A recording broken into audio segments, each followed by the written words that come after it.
Mono, hang on for just a second here because we want to really concentrate more on the central bank conversation. Central banks are still very much in focus this week. The ECB has not ruled out another hike. The Bank of England's poised to raise its benchmark rate in the coming days. And then, of course, the Fed's next steps are unclear ahead of its September meeting. The FOMC says it's more data dependent than ever and not necessarily as aligned among its members as investors would like. Division between the so-called hawks and doves has become more prominent in the last few months. We're going to speak with one of the more dovish ones in just a bit. The Chicago Fed's Austin Goolsbee is going to join us in moments. Let's get back to Mona, though. Edward Jones, senior investment strategist. So as we look ahead to the Fed, you were just started to talk about what we could see going forward. I do want to pick up on what you were saying, though, about where investors' money is right now. We have seen a flood of money go into things like money market accounts. People have been trying to take advantage of this higher yield environment. When do you think that is going to change? When do you think that the messaging from the Fed will become a little bit more clear on the next steps and investors will start to rethink that position?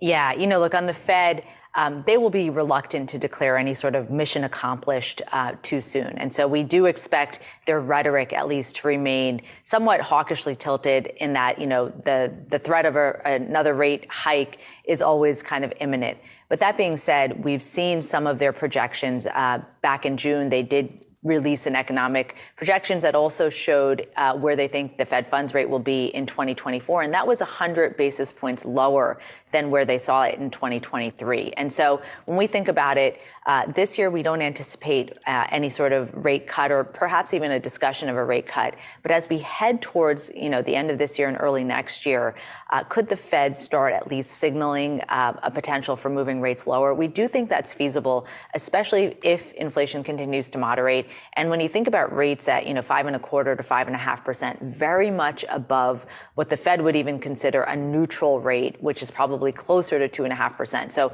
if they don't need to remain as restrictive, they could start to think about at least gradually moving rates back towards a neutral level.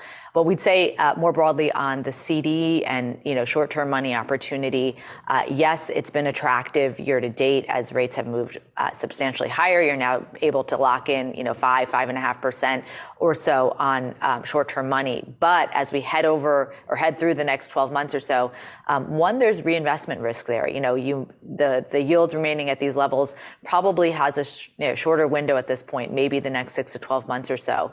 But secondly, for those investors that have concentrated on cash-like instruments, have deviated from kind of their strategic asset allocations in equities and bonds, you could miss some of the opportunities, and perhaps you've already missed a little bit of the equity opportunity, but some of the more interesting opportunities that are forming in both equities and bonds. So we would say over the next 6-month period or so, one, think about extending that duration. We think longer duration will have a very interesting opportunity, especially ahead of a big inflection point like a Fed pivot.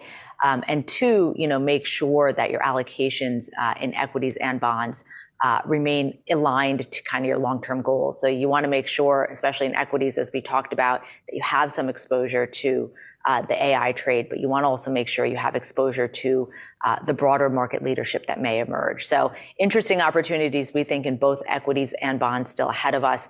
And for those that are sitting in the cash-like instruments, they actually have a great opportunity to complement or start deploying some of that into the markets. Inflation is far off of where we were even a year back from now. And so the Fed's policy, it has been effective to a certain extent. And now we think about what that next leg is going to look like if they are continue to move the inflation more towards their target goal without perhaps throwing a rift in the stable part of their dual mandate in the employment situation. What are the ways that they could go about doing that without us risking a harder landing than the soft landing that we're currently forecasting or experiencing?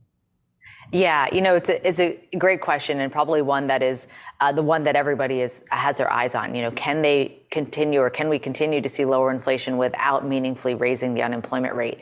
We do think that the unemployment rate may migrate gradually higher, but we don't see a historically sharp rise in unemployment rate, maybe in line with what we've seen in past recessionary environments. We think the unemployment rate is probably headed towards a 4% level or so. But really, the number of job openings is still quite high. Jobless claims, while they've started to move higher, haven't really seen a sustainable trajectory. I think still in this labor economy, employers are holding on to valued employees, thinking that it will be difficult to rehire if they do go through a layoff cycle. So I do think some of the distortions we've seen through the pandemic are really kind of playing a big part in this labor market. People have left the labor market, they haven't yet returned.